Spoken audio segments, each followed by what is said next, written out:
they beat the nigga so bad, he told us who did it. He told, it got back to the city that the guys that did it, it was like, yo, Big L did that. Every time I went to Harlem to see Big L that he was gonna fight, Vito, he would fight in your size, like the biggest in the world. He's like this.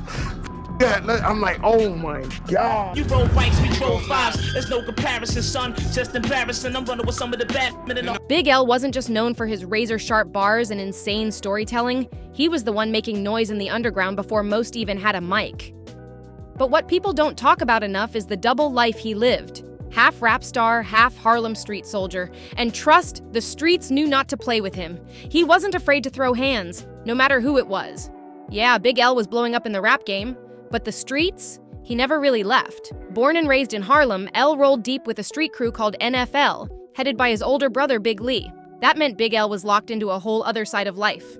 Things got real messy a few times, especially when it came to his rocky history with Mase. Now fast forward to 2024, Mase finally aired it all out during an episode of It Is What It Is. The tension between him and L, it went way back. Both of them were Harlem-born and came up together in a group called Children of the Corn, which also included Cameron, Bloodshed, and Herb McGruff.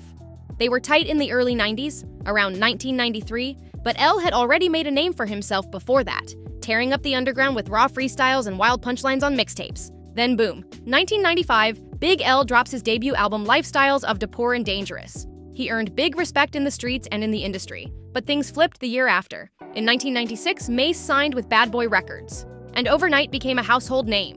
That's when the vibe between him and Big L turned cold, fast. According to Mase, this was when I first got on. Before we got on, L was the guy. He took us everywhere to rap, to Babito, all over. Then when I got on, it all changed. Like, this is what it looks like when someone really makes it.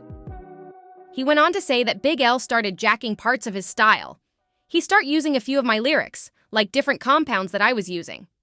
He explained, that's when you make two words rhyme at the same time. Mase said he checked L about it, but L wasn't having none of it. That convo went south quick. The tension between them didn't fade, it got worse. According to Mase, Big L pulled a bold move. He brought in backup, and not just anyone, Fat Joe. Now remember, Fat Joe and Big L were cool through their DITC connection. Mase said, I told L I'll knock you out. You know I know you. Next thing I know, I'm in the tunnel. Fat Joe comes up to me. Turns out Big L had gone and called in Bronx hitters because he couldn't find anyone else in Harlem willing to check Mase. Joe showed up thinking it was some random beef, but when he saw it was between Mase and L, he was caught off guard. Joe later said that whole setup had him feeling like he was being used.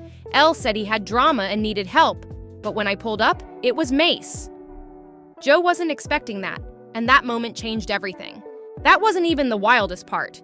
There was another incident, way more serious. Mase said one day he was chilling in Harlem with his old friend God Sham God, who went on to coach in the NBA, when a robbery went down. Out of nowhere, some guy pulls up on them yelling, "Give it up or I'm killing both of y'all." Mase tried to buy time, he slid his watch off and tossed it near a tire, then dipped out with Sham. Cops were close by and ended up catching the stick-up kid. They even got the watch back. But what came after blew Mase's mind. Later, folks locked up with that same robber started calling Mase. They told him something crazy. During a beatdown behind bars, the guy supposedly confessed that Big L set it all up. That's right. Allegedly, L orchestrated the whole thing. Even Fat Joe later backed up pieces of this story. He said L approached him one night at the tunnel claiming he had drama and needed muscle. Joe, loyal to L, pulled up with his crew, ready to handle whatever. But when he found out it was Mase, he was stunned. Joe said L started getting aggressive and was looking at him like, "You jumping in or what?" Joe didn't move. And from that moment on, he said he knew Mase never looked at him the same again. That night messed up any trust between them. Joe admitted it was a messed up situation, one he had no idea he was walking into. And as if that wasn't enough, there were always whispers about tension between Big L and the notorious B.I.G. It never blew up into a full-on beef. But let's just say, the energy between them had the streets buzzing with suspicion. Before Biggie ever held the bad boy crown, guess who Diddy had his eye on first? Yup, Big L. Back in the early 90s, when Diddy was still over at Uptown Records, he was seriously looking at signing L. But by 92, Big L had already inked a deal with Columbia, and that bad boy link-up never happened. Wild, right? Just imagine how different things could have been. Not long after that, Diddy met Biggie. And when he launched Bad Boy, Biggie became the face of the whole movement. While Biggie went full throttle into commercial superstardom, Big L stayed grounded in the underground, raw, lyrical, and ruthless. Both were monsters on the mic, with ties to Jay-Z. Jay famously traded bars with Biggie on Brooklyn's Finest, but real heads know that freestyle session from '95 with Big L and Jay-Z on Stretch and Bobbito's show. Woo! Folks still debate it. But a lot say Big L came out on top. Even though they were on different paths, their worlds did collide. L opened for Biggie on a few tour stops, proving there was some kind of working relationship. But things got sticky when L dropped Lifestyles of Da Poor and Dangerous in '95. That joint MVP sampled DeBarge's Stay With Me. And then, boom, Biggie releases One More Chance with the same sample not long after. Coincidence? Some fans think not. L never spoke on it, but behind the scenes, tension was brewing. Not directly between L and Biggie, but between their people, and it got real fast. Big L's older brother, Big Lee, had a street connect named Reg, deep in Harlem's underworld and plugged in with heavy names like Black Just from the Supreme Team. Word is, Reg ran into someone from Junior MAFIA at a Chinese takeout spot and pressed him hard. Dude froze, and Reg robbed him clean for his chain. Here's where it gets crazier. The chain? It was rumored to be one Biggie himself wore during his Martin cameo. After that, Junior MAFIA was hot. They wanted that chain back. But Reg wasn't folding. Word on the block? Reg told him flat out, come get it back in blood. Now, the Tunnel, the legendary NYC nightclub, was the place to be on Sunday nights. Big L pulled up regularly, and sources say he'd borrow chains from Reg to keep the image tight. There's serious talk that the chain L rocked on some of those nights might have been that same one from Junior MAFIA. But let's be real, no street beef, no rumors, no drama can erase what made Big L legendary. What stuck with fans the most was his pure talent. Every bar he dropped was fire, clever, fearless, and so ahead of its time. Big L, born Lamont Coleman on May 30th, 1974, grew up in Harlem as the youngest of three. After his pops dipped out early, his mom held it down, raising L and his two older brothers in a tight two-room apartment on 139th and Lenox. That same block became part of rap history. As a kid, they called him Little L. But even young, he had that spark.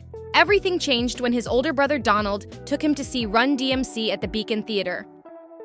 L was just 7, but that night lit a fire in him. After that, he was hooked. By 12, he was locked into hip-hop. Not as a fan, as a student. Hours spent listening, writing, freestyling on the block. It wasn't just fun, it was mission mode. At 16, he was writing seriously. That same year, he linked with 2 friends to form his first rap group, 3 the Hard Way. Didn't last long, but L stayed hungry. He regrouped with a new crew, 2 Hard Mother S, but again, that didn't hold either. Still, these early moves taught him the grind. Then came the real break. In summer 1990, Big L met Lord Finesse at an autograph signing on 125th. L did what only the bold do. He freestyled on the spot. Finesse was so impressed he gave L his number. That moment opened serious doors. L was still in school, Julia Richmond High, juggling classes and the come-up. But he wasn't waiting on anyone. He sharpened his skills in hallway battles, street corners, block parties, anywhere he could grab a mic. In his final interview, L said, "All I ever saw me doing was battling on street corners, rhyming in hallways, beating on the wall." By 92, he was recording real demos. That year, he appeared on Yo MTV Raps with Finesse to promote Return of the Funky Man. He also bodied the remix of Yes You May and made his album debut on Runaway Slave by Showbiz and AG. Then came that battle hosted by Nubian Productions. Nearly 2,000 rappers pulled up, and L walked out the winner. Harlem already knew he was a beast, but now the whole city felt it. Columbia Records signed him in '93, and he dropped Devil's Son, a dark, horror-inspired banger that showed just how versatile he was. In that same wave, L formed the Harlem-based group Children of the Corn, linking with Cam'ron, Kill Cam, My, Murda Mai, Bloodshed, and McGruff. They had momentum, but after Bloodshed died in a car crash in '97, things slowed down. In 1994, he dropped I Shoulda Used a Rubber, dark humor with a message. Then came Lifestyles of Da Poor and Dangerous in '95, debuting at number 149 on the Billboard 200 and climbing to number 22 on the R&B hip-hop chart. It had Put It On, MVP, and a young rapper spitting like he had nothing to lose. But industry politics hit hard. Creative control clashes led Columbia to drop him in '96. L felt out of place, like the label just didn't get him. But quitting? Nah, That wasn't in his blood. In 1997, L started recording his second album, The Big Picture. He joined DITC, appeared in On the Go magazine, collabed with OC on Dangerous, and even toured Europe.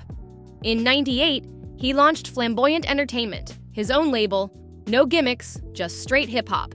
That's when he dropped Ebonics, a track breaking down street slang in the slickest way possible. The Source called it one of the top 5 indie singles that year. That same year, Damon Dash from Rockefeller came knocking. He wanted Big L on the roster. L agreed, but only if his crew came too. The Wolfpack was being formed: L, McGruff, C-Town, and Jay-Z. It looked like Big L was finally about to explode into the mainstream. But then, everything stopped. February 15th, 1999. Big L was gunned down in Harlem. Just like that, hip-hop lost one of its brightest minds before he even reached his full potential. And just like that, the world never got to see what Big L could have been. A lyrical genius, a Harlem icon, taken too soon. But real ones know. Legends never die. Rest in peace, Big L, the voice that still echoes through the streets.